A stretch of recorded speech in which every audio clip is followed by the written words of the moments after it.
Welcome back to the Traffic Jam podcast. This week, Halli is here. Halli is my younger sister. She is less than 2 years younger than me. We're tight. And we're also very similar in many ways. One of those ways being our voices. So hopefully throughout this episode, my interview with her, you're able to differentiate the two of us. And if you're not able to, who cares? That's fine too, right? We're both pretty cool. So this episode with Halli, we are going to be talking about her experience with the Army. She is an Army soldier, an Army gal, and has some really cool thoughts, has had some really cool experiences and interesting things with the Army. And she is still enlisted right now, and so I think it's just really cool and interesting to hear about her story, how she came to be in the military and what it's like being in college and being in the military, things like that. So I brought her in again. We're gonna do kind of a chit chat, sit down interview with her, and I really hope you guys enjoy. Hi, Halli. Hi. This is so exciting. Halli is my sister. You guys should all know that she's the best. I have Halli on this episode today because she is the expert at the subject that we're talking about, because she is the subject. We're going to be talking about all things Army, National Guard. Halli's going to share kind of her experience of why she decided to join the Army, what made her want to be a military girl, and kind of what she does with that and what her take is on that part of her life. So I wrote down some questions and stuff for us to go through, and she can kind of answer questions. But before that, do you want to give a little update of what's been going on in your life lately? For sure. Okay. So I actually just graduated college. I got my bachelor's degree in nursing. So I am a registered nurse. Yeah.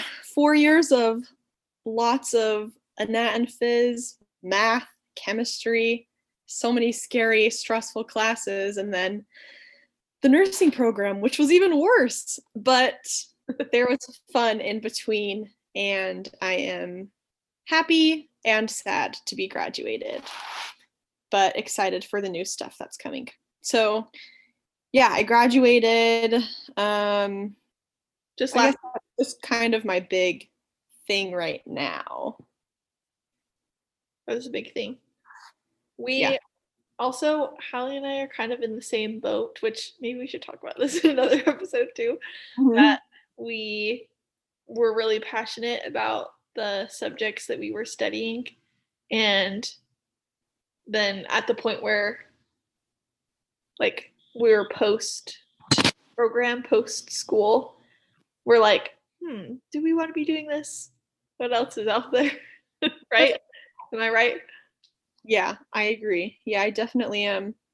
I didn't love any of my clinicals throughout the whole program, and that was my least favorite part, going to clinicals. And I was thinking, well, shoot, clinicals is going to be my job every single day.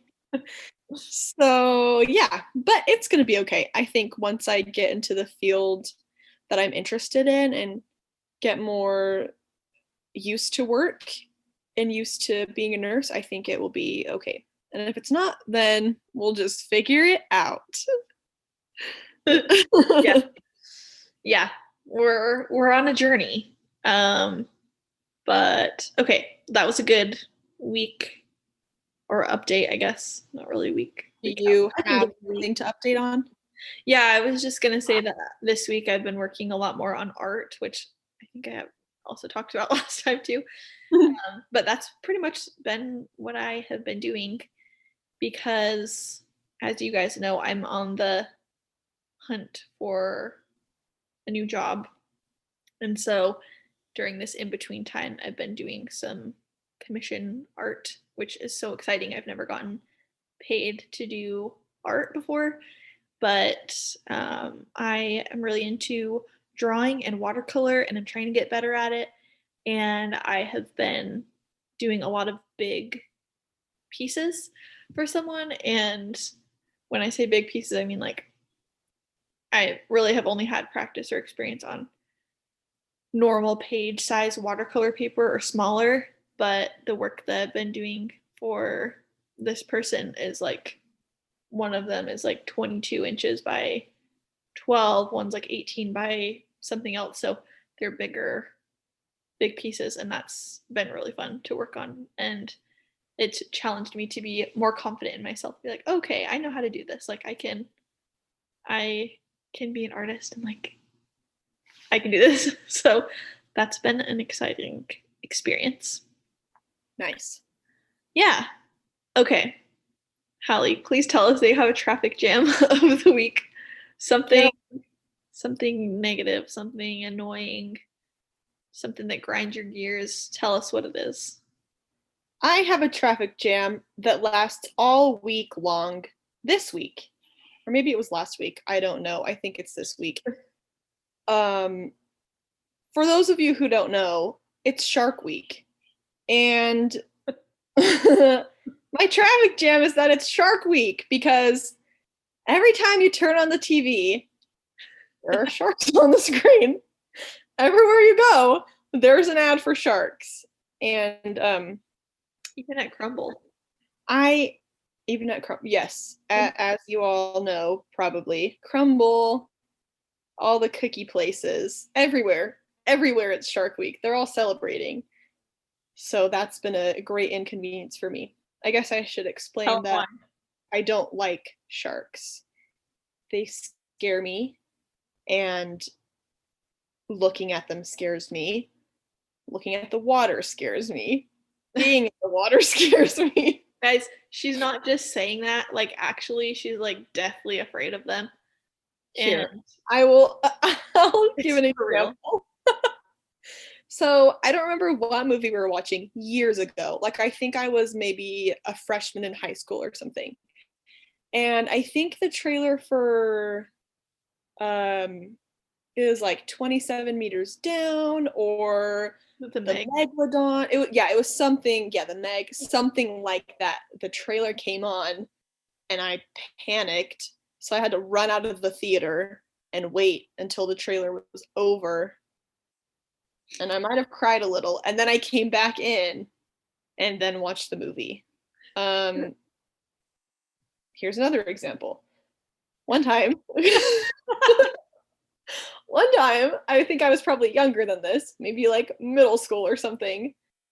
Zach, our brother, as you know, he grabbed there's like a shark head, a real shark, a picture of a real shark with its mouth open on like a popsicle stick.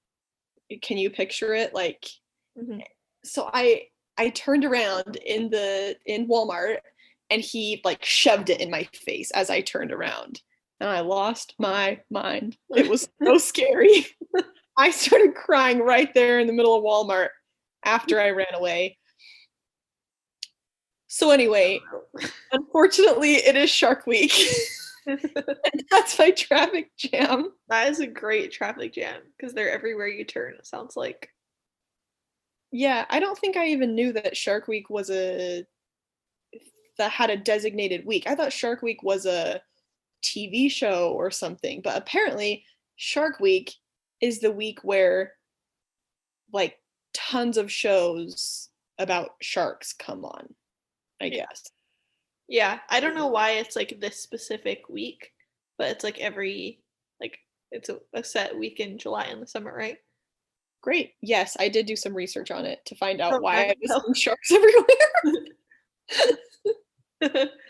Oh my gosh. Wow, okay, well that's a really good traffic jam. My traffic jam was not exciting. My only thing I was gonna complain about was just that, or not complain, but just note that I am still hunting for a job, and that I've gotten Sorry, I don't know why I laughed. I've gotten I'm just anyway. That's my only thing. It's just that I'm looking, haven't found one yet, and want to, but I haven't. That's all. So thank you for I that. was just thinking, I wonder if it's hard to tell the difference between our voices on here. It probably is. I think someone last time they were like, "Oh, I don't know who was talking the whole time, but I just listened." Cameron's in the army? Okay. I am Cameron. I'm Halli. That probably didn't help It because always sounded the same. we just all said 2 words. Okay. Okay, right. should we? Yeah, okay.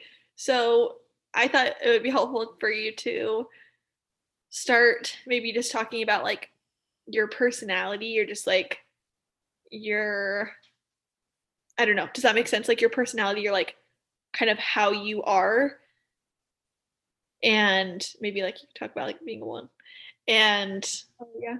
then like why you joined the military and what made you want to do that? Kind of like your background, I guess. Oh, yeah. Okay. So, I think on our episode that we did a year ago, or about a year ago, we talked about how I'm a 1 and you're a 3 Enneagram, I think. But I can explain that a little bit more. So, I'm a 1. Ones like things to be perfect and right and good. Their goal is to fix things, fix mistakes, and make sure that they don't mess up, like themselves specifically. So that is my personality, and I relate a lot to that. Like I am really hard on myself and expect a lot of myself. But I also really like moving away from the 1 now. I also really like adventure, and I um like crazy fun things. So like anything exciting, or like I'm trying to think of examples. Like rock climbing or Yeah. Rock climbing. I love roller coasters so much. They're like my favorite thing. I like traveling. Like I would love to live in a bunch of different cities. Just any adventure I think is really fun. deep sea diving. Somewhat. I said except for diving in the ocean. Yes, I can't think of any adventure I'd ever want to have in the ocean, but Anything on land or in the sky. yes. Oh, that's another thing. Oh, okay. I'm glad you said that.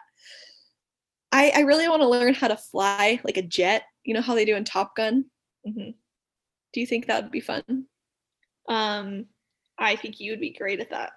I was gonna say maybe we should go to a jet flying class. Adam wants to. He actually says that he wants to be a pilot when he gets older. He says that's his retirement dream is to have a little mini plane. So yes, that would be awesome. There you go. You guys can go together. All right, Adam. Let me know when you want to sign up. Also, I really would love to learn how to ride a motorcycle. That's kind of random, but I've been thinking a lot about that lately. I just really want to learn how to ride a motorcycle. I wonder how I could do that. Okay. Okay.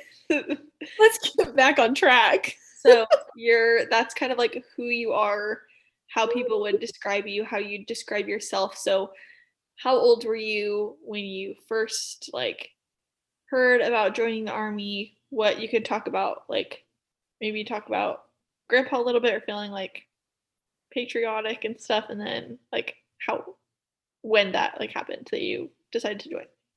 Okay, so yeah, I've always felt like really patriotic and just really grateful and kind of in awe of military people, like people in uniform, and so I've always thought it would be super cool. The idea of being in the military, I thought would be really cool from a young age, but I never thought that would be something that I would do just because I wasn't sure how it would fit into my plan because I didn't know much about it. Like I didn't know that you could be National Guard and didn't have to be at a base full time constantly. So anyway, my senior year of high school, I was 17, and the beginning of the year, a recruiter came, talked to us. He was from the Army Reserve, and he talked about, like, this is part-time, you drill once a month, you go work once a month, and talked about all the financial benefits, and talked about how you, like, your name tag would say Army still, even if you were part-time. And I was thinking, oh, that'd be so cool to still be able to say I'm in the Army or whatever branch I chose and not have to be completely full-time, like, especially because I wanted to go to school for nursing right after graduating high school.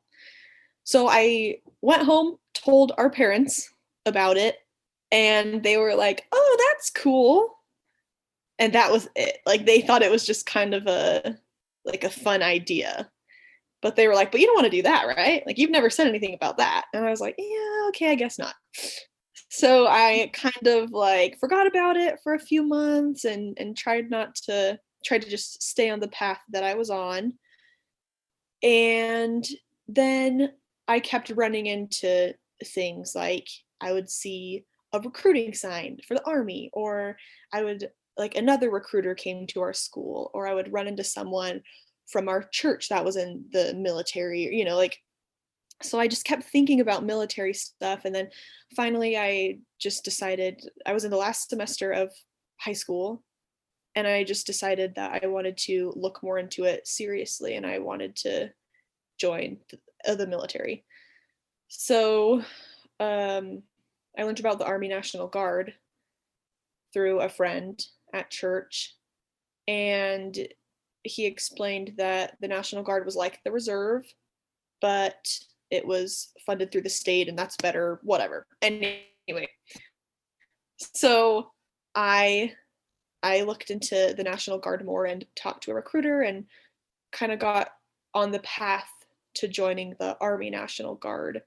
But then everybody that I talked to was telling me to join the Air National Guard because the Air Force is better and safer, and like they were just giving me a lot of advice on how the Air Force is better. And so I went over to the Air Force side for a little bit, talked to a recruiter there, and then I ultimately ended up coming back to the Army because that, I feel like, is where I wanted to be the most. I thought it was the most exciting and the most hardcore sounding, and so I ended up deciding I wanted to do that. And they had the exact job that I wanted, which is combat medic, and I thought that sounded pretty cool. So yeah, I chose combat medic, and I chose Army National Guard. Sweet. That was a long. No, that's perfect. That was perfect. So you kind of mentioned this, that you decided to do the National Guard instead of active duty. Is that like you can kind of choose between the two, right? It's active duty or National Guard. You mentioned that you chose to do National Guard so that you had the option to do part-time and still go to school and have some civilian life. If you do active duty, does anyone that's in active duty have to live on base for their however long they're like posted there? So I'm not sure the exact rules for active duty, but I think if you are single, you have to live in the barracks on base. And if you're married, you might still have to live on base, but you could live in a house, of course. Or so I don't know what the rule is for on base, off base. Like our uncle Matt, his family doesn't live on a base. They live off base. So I'm not sure if you do have to live on base, or if there's a certain amount of time that you have to stay on base until you're a high enough rank to live off. I'm not sure. Yeah. Okay. So, tell us about how your contract. So Is that what it's called, a contract? Yeah, like the time that I have to serve for. Yes. Yeah. Yeah, is that the same? Tell us like how long that is, and then is that the same for like anyone who does National Guard, and then like how after that then you can kind of like choose if you want to stay in or like just do that amount of time.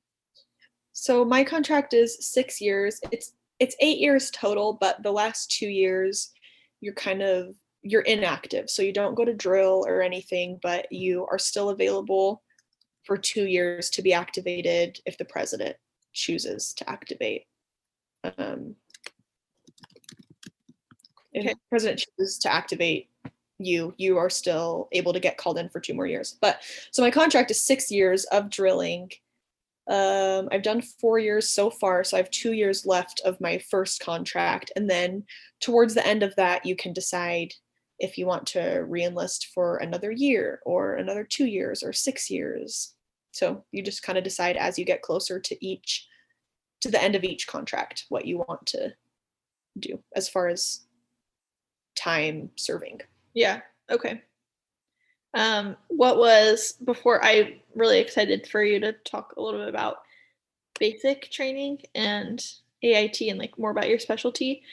But Okay. before that, what was can you talk just really quick about what you had to do, what the process was like for enlisting? So I know you like had been meeting with a recruiter. Was there anything that you had to do before like getting sworn in? Is that what it's called? Yeah. Yes, there was. So I met with my recruiter. He signed me up for an appointment at MEPS. It's called MEPS. Stands for something, I don't know. Medical something processing, I don't know. But you have to go there and it's just like a big physical, and then also a bunch of legal stuff. And so they have to see if you have any what is it called, like charges against you or like misdemeanors, anything like that. Mm-hmm. They check your whole medical history. Yeah, so it's just a long day that you spend at this building getting all checked out and making sure you're eligible to join. So I had to do that. I had to go back and forth a couple times. I did go back there, I think 3 times for just different random things. And most people have to go back a couple times because they're really sticklers on all their rules there and what they require. So then after I got cleared for that, then I went back to that place and signed a bunch of papers. My parents, our parents, had to give permission for me to join since I was 17. So when you're 18, you can join by yourself. But up until 18, you need parental consent to join. So both parents signed. And yeah, so after I signed everything and I was in, I had to, then I got my ship date and my basic training location. So it was kind of exciting to figure out where those, or like to not know where those would be. And then after I signed everything and was ready to go, the guy that was helping me was like, "Okay, you're leaving this day and your location is Fort Leonard Wood, Missouri." And yeah, so just kind of fun because there are, I think, 5 locations that you can get sent for basic training. So I could have gone anywhere throughout the US and I went to Missouri. Sweet. So yeah. Okay, cool. And then yeah, I swore in after that. Okay, so you got your assignment and then you got sworn in. Yep. And then so I swore in June of 2018, and I didn't leave for basic training until October of 2018. So those few months you go to kind of like practice drills, which is what you'll be doing with your real unit when you get out. But these drills, there was a drill sergeant there, so we got used to having a drill sergeant. And then it was just all of us that were waiting to go to basic training. So we did different things like rappelling, shooting weapons, learning water tactic, life saving, I don't know, water stuff. We just do different stuff like that. So I had a few months of that before I left for basic, which was really nice because it got me, like, I learned how to march. I learned how to organize my uniform. I learned how to salute, how to talk to sergeants who are NCOs, and then also how to address officers. So I think that was really helpful because I was a little bit prepared for what I was walking into at Fort Leonard Wood for basic training. All right, so can you tell us about how basic training was and what that was like? And you can, if you want to, you can loop AIT in there or talk about those separately if you want to kind of explain what the difference is in the order. Okay, yeah, so basic training, everybody has to go to, no matter what branch you're in. And it's pretty much just teaching you how to be a soldier. Well, so for the Army, it's teaching you how to be a soldier. For the Air Force, it'd be like teaching you how to be an airman, like everybody has their different words. So I'm going to have to fact check that and make sure that's a real word. I was going to say all the other branches, but I'm not going to do that. I actually don't know them either. I just know soldier because of you. So I think Navy is a sailor. No, seaman? I don't know. Something that doesn't sound as cool as soldier. Anyway, so yeah, Army combat training, basic training, is teaching you how to be a soldier. It's 10 weeks. Sailors, you're right. Sorry. Oh, yes. Navy sailors. You should look up Air Force. It says airmen. Oh, sweet. I don't know what Marines are. Let's see. The Army makes fun of the Marines, so. Tell them really quick about Grandpa. Our grandpa was in the Marines. Yeah. So the Army and the Marines are kind of like at least jokingly, they're in a little battle to figure out who the toughest is, and both branches think they're the toughest. So yeah. Okay, so Grandpa John, yeah. He was in the Marines and he loved the Marines. So growing up, we were told the Marines was the very best branch you could be in, but he was like, "You'll never join it. Nobody ever join it, but it's the best branch you could be in." He didn't want any of his grandkids to go into the military because he was super overprotective of us and wanted us to be really safe. So sorry, Grandpa. Yep.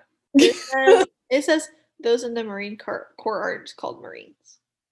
Ha.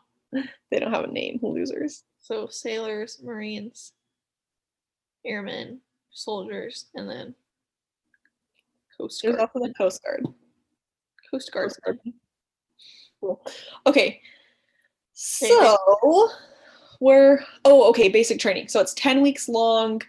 There are 3 different phases. It's like red phase, blue phase, white phase. Can't really remember the order of them, but so the red phase, you get there right when you get there, I guess. Okay, so right when you get onto whatever base you're going to, you go to this thing called reception, and you can be there for like a few days up to about a week, and that's just all your in-processing stuff. After that's done, you get like all your vaccines and stuff and other things. About like your phone confiscated, right? Like she couldn't have any contact with us, so like I didn't get to like talk to her like on the phone, or like definitely not like texting, no email. We could write letters to each other back and forth. And we wrote letters. Yeah. That was pretty fun. Yeah. Oh, and yeah, and they also give you all your uniforms and stuff. So they just pile on a bunch of uniforms, all your boots, and it's this heavy mess you have to carry around, and there are drill sergeants yelling at you.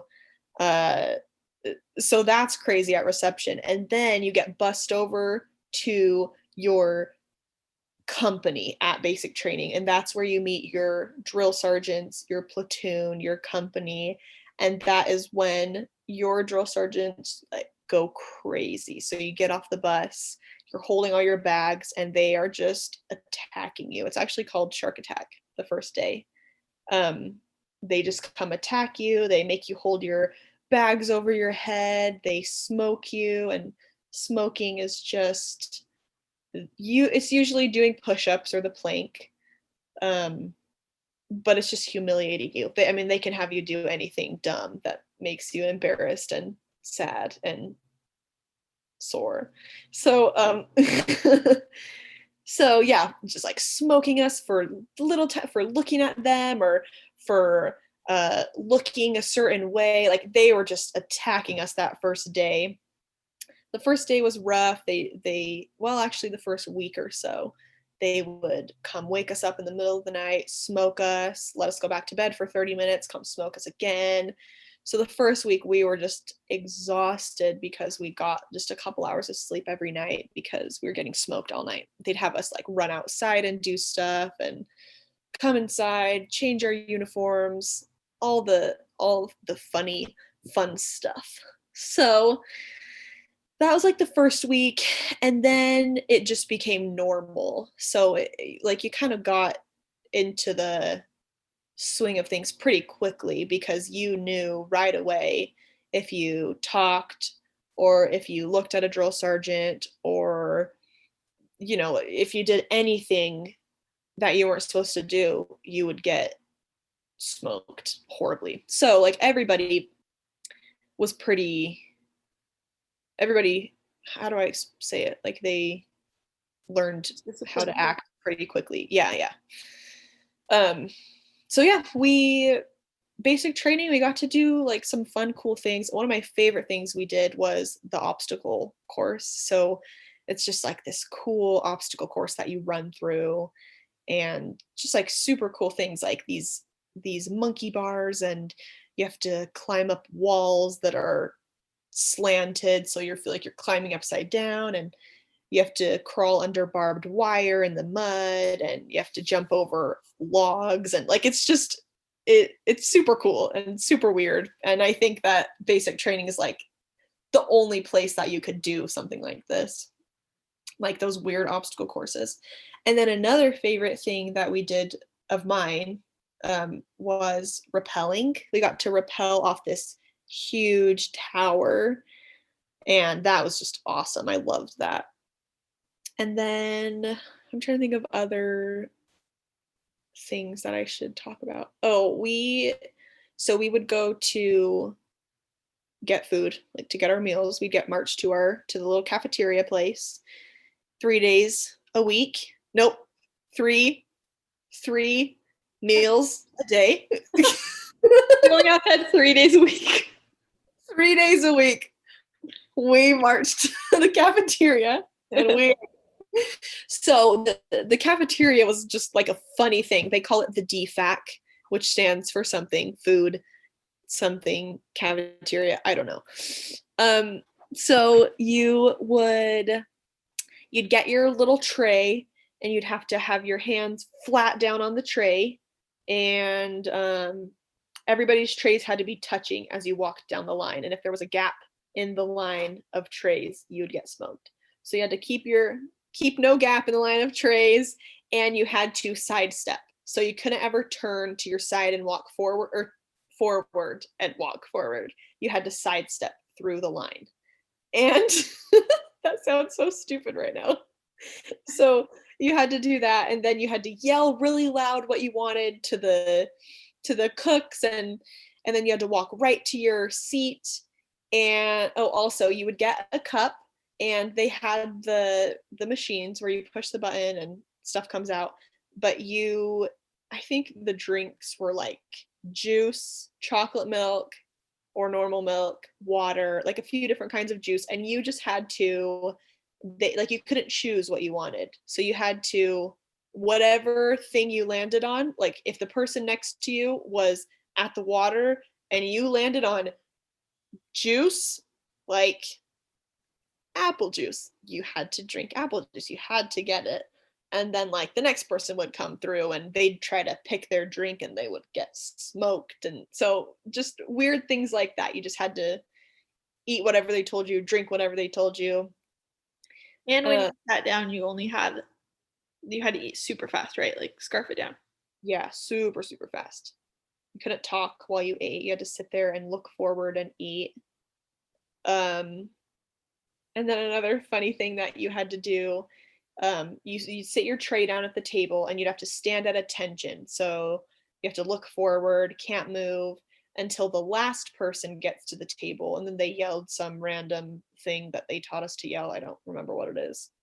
And then everybody would sit down at the same time and start eating. And that would happen for each table. So yeah, that was our daily meals. And that was crazy. You probably like after the first week or so, you probably got used to it, right? And you just over time you just knew that that's what they expected. And so how was it like? So Halli graduated after basic was done, and our mom and I got to go to her graduation. And so how was it after doing that and being in that like bubble for 10 weeks and then being around other people outside of like your company and having exposure into like the real world after not having it for that long? Like what was that like? So I thought that I would be more uh like shocked, or I don't know, like a culture shock kind of is the word I'm thinking of. I thought it would be a little weirder to go off base and to see you guys and to just be able to talk like normal and be able to go home for Christmas for those 2 weeks in between. But it wasn't. I feel like it was like a really smooth transition and I felt pretty comfortable just like going back and forth. So I went home for Christmas for 2 weeks. And then usually the Christmas break is in the middle of basic training or in the middle of your advanced training, which is AIT. But we were super lucky and we finished basic and graduated. Then we had our holiday block leave and then we went right to AIT. So it was a nice break in between, so we didn't have to leave for 2 weeks and come back to them yelling at us at basic training and doing all the dumb basic training stuff. Yeah. Another thing I forgot to say about basic training is like a huge part of basic training is learning how to maintain your weapon. So we got issued M4s and M16s, I think in the second phase of basic training. So there's like the red, blue, white phase, red, white, blue phase. I can't remember. But in the middle phase, you get issued your weapon, and then every day you're at the range. So every day you qualify in your weapons and you shoot them, and then you have to clean them. And so that was a big thing. We learned how to shoot our weapons, how to be safe with our weapons, how to clean them, and then we didn't turn those in until the very end of basic training. So for most of it, for the majority of it, we had our weapons on a sling with us at all times. So it'd be like over our shoulder. So cool. Yeah. So that was a big part of it.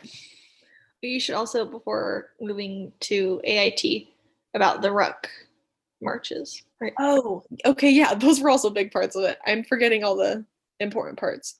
So we went on ruck marches too. So we have like a huge, huge backpack that it's called a rucksack, and you fit all your gear in it, and then they take you on these marches. Like, I don't remember how long our longest one was, like 17 miles or something. I think that was our last one, but I don't remember exactly.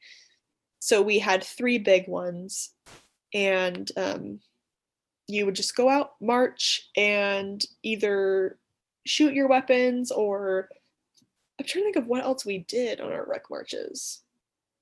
Did you have to do a compass thing? Or was that different? Oh yeah, we did have to do land navigation stuff. That wasn't on our rec march. That was just like one of the things we had to do. Okay. Yeah, so rec marches they take you out and You have to like sleep outside, right? Like hide out or yeah. okay. Yeah. Wild. So okay, yeah, so then I graduated, moved on to AIT, and AIT is advanced individual training. So that's different for everybody depending on what your MOS is, which is your military occupational specialty. So mine is a combat medic. So I went to 68 Whiskey School. So 68 Whiskey is just that's just the name for combat medics. So every MOS is a number and a letter. So mine is 68W is what it looks like. So we went to 68 Whiskey School for 4 months. And we got our EMTs there, our EMT certification. And then the second half was specifically combat medic stuff. So we did IVs on each other. We learned combat casualty assessments on each other. We learned field care. We learned how to do field surgery, like give people crikes in their throat. We learned how to put needles in chests if they have a pneumothorax, like to help them breathe. We learned how to control bleeding, how to control massive hemorrhage, all that stuff. We just learned a lot of cool field care. Lots of tourniquets. Lots of what? Tourniquets. Oh yeah, tourniquets. Everything we did, it was the real deal. I guess except for we didn't do crikes on each other and we didn't stick those huge needles in each other's ribs. You had big did you have big dummies or something? Yeah, we did have dummies for those things. But like NPAs, we had these big thick tubes that are probably like 6 inches long. We practiced sticking those down each other's noses. And those are used to open airways. So that was horrible. The worst pain I've ever felt. Ever. Halli did one on me when she got home. Oh yeah, I couldn't even get it very far because I freaked out. Yeah, it's really so painful. It hurts really bad. Because it's is it like a silicone with like a little curve at the end? Kind of like a candy cane shape, is like C shape kind of. Yeah. Or it's bendy. So it's bendy, but still stick it up your nose and try to get all the way up and then through to like the back of your throat, and then it goes down, right? Yeah, so it just goes down your nose. Oh. But yeah, so we got to learn lots of cool stuff and I loved it. I really loved it. I loved in both basic training and AIT. I also really loved marching and calling cadences. So cadences are the songs that the drill sergeants will sing, and you usually will just copy back what they're saying to you. And we learned really fun, different cadences. And so I loved that in both of those. That was one of my favorite things that we did. So yeah, that was basic and AIT.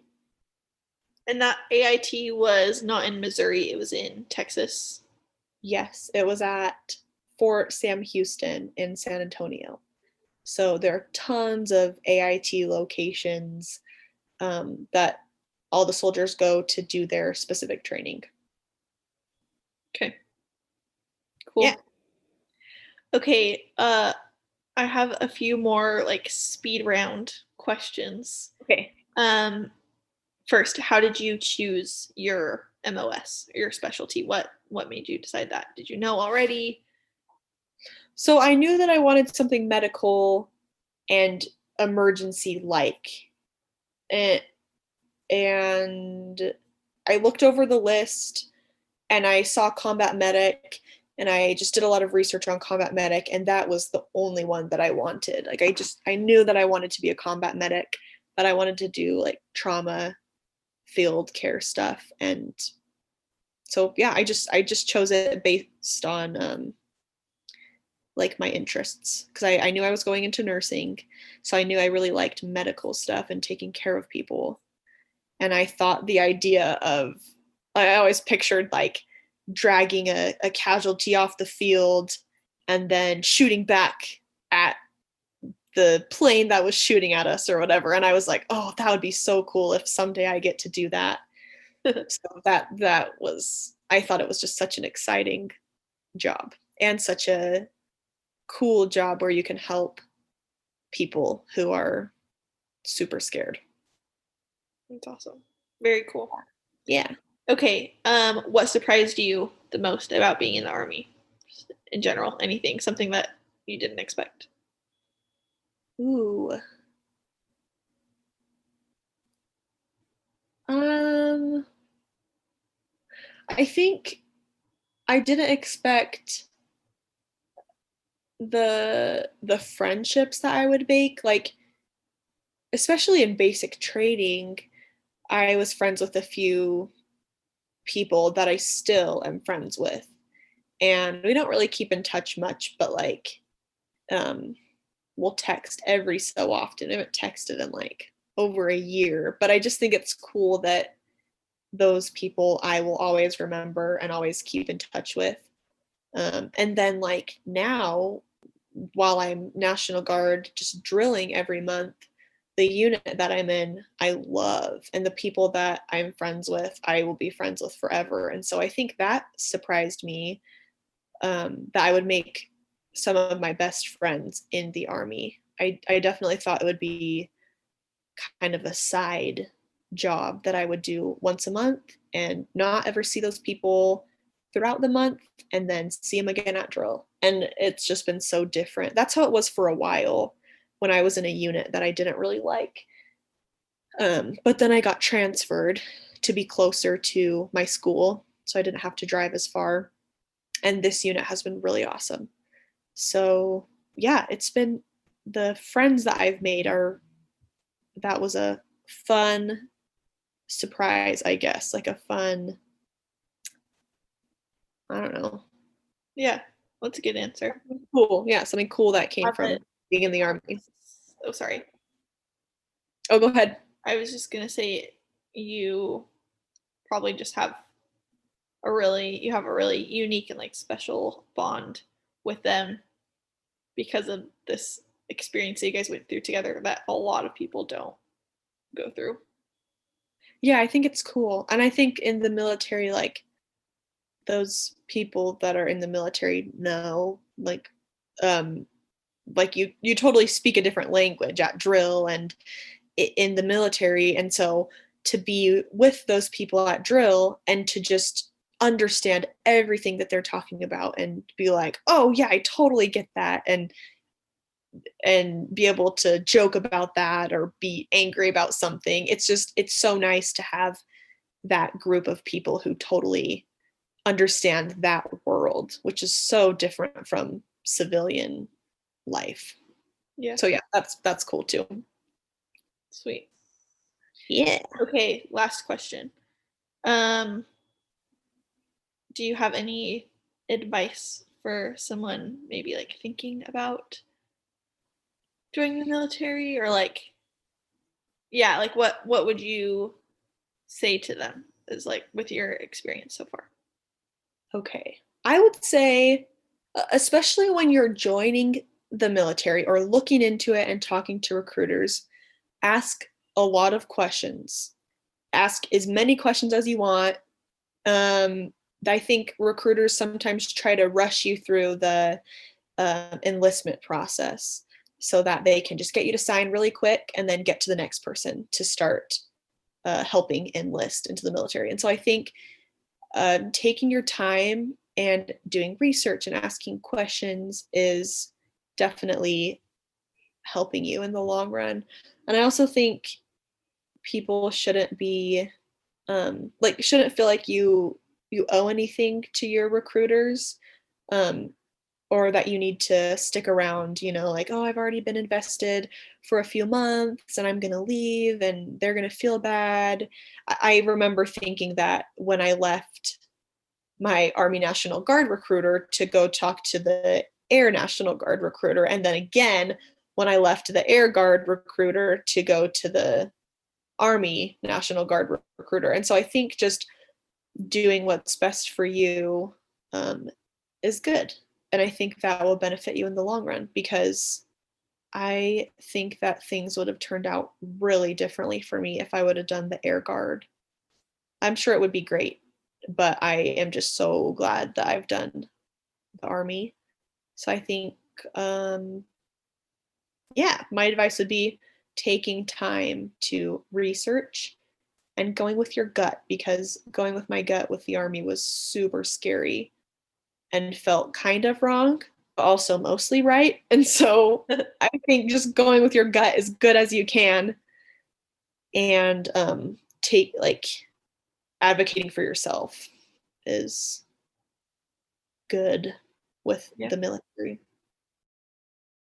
One more thing that I want to add on that I think is good information is people in the National Guard can still be deployed. You can still volunteer for deployment. You can, your unit can be activated to be deployed. You can still go on fun adventures. Like I went to DC for 2 weeks at the beginning of 2021. So you can, there's just so many cool opportunities, and being in the National Guard instead of active duty doesn't limit you. So yeah, lots of good stuff comes from the National Guard. Awesome. Oh yeah. Do you have anything else you can think of that you want to add? Does that sum it up pretty well? I think that sums it up. Okay, awesome. That was so fun. Thank you. Yeah. Thanks so much for listening to this episode of Traffic Jam with Cam. I hope you enjoyed it. If you did, please leave me a rating and a review so that the podcast can reach more people. I post new episodes on Monday mornings, and you can find me on Instagram at Traffic Jam Podcast. Talk to you next time. Bye.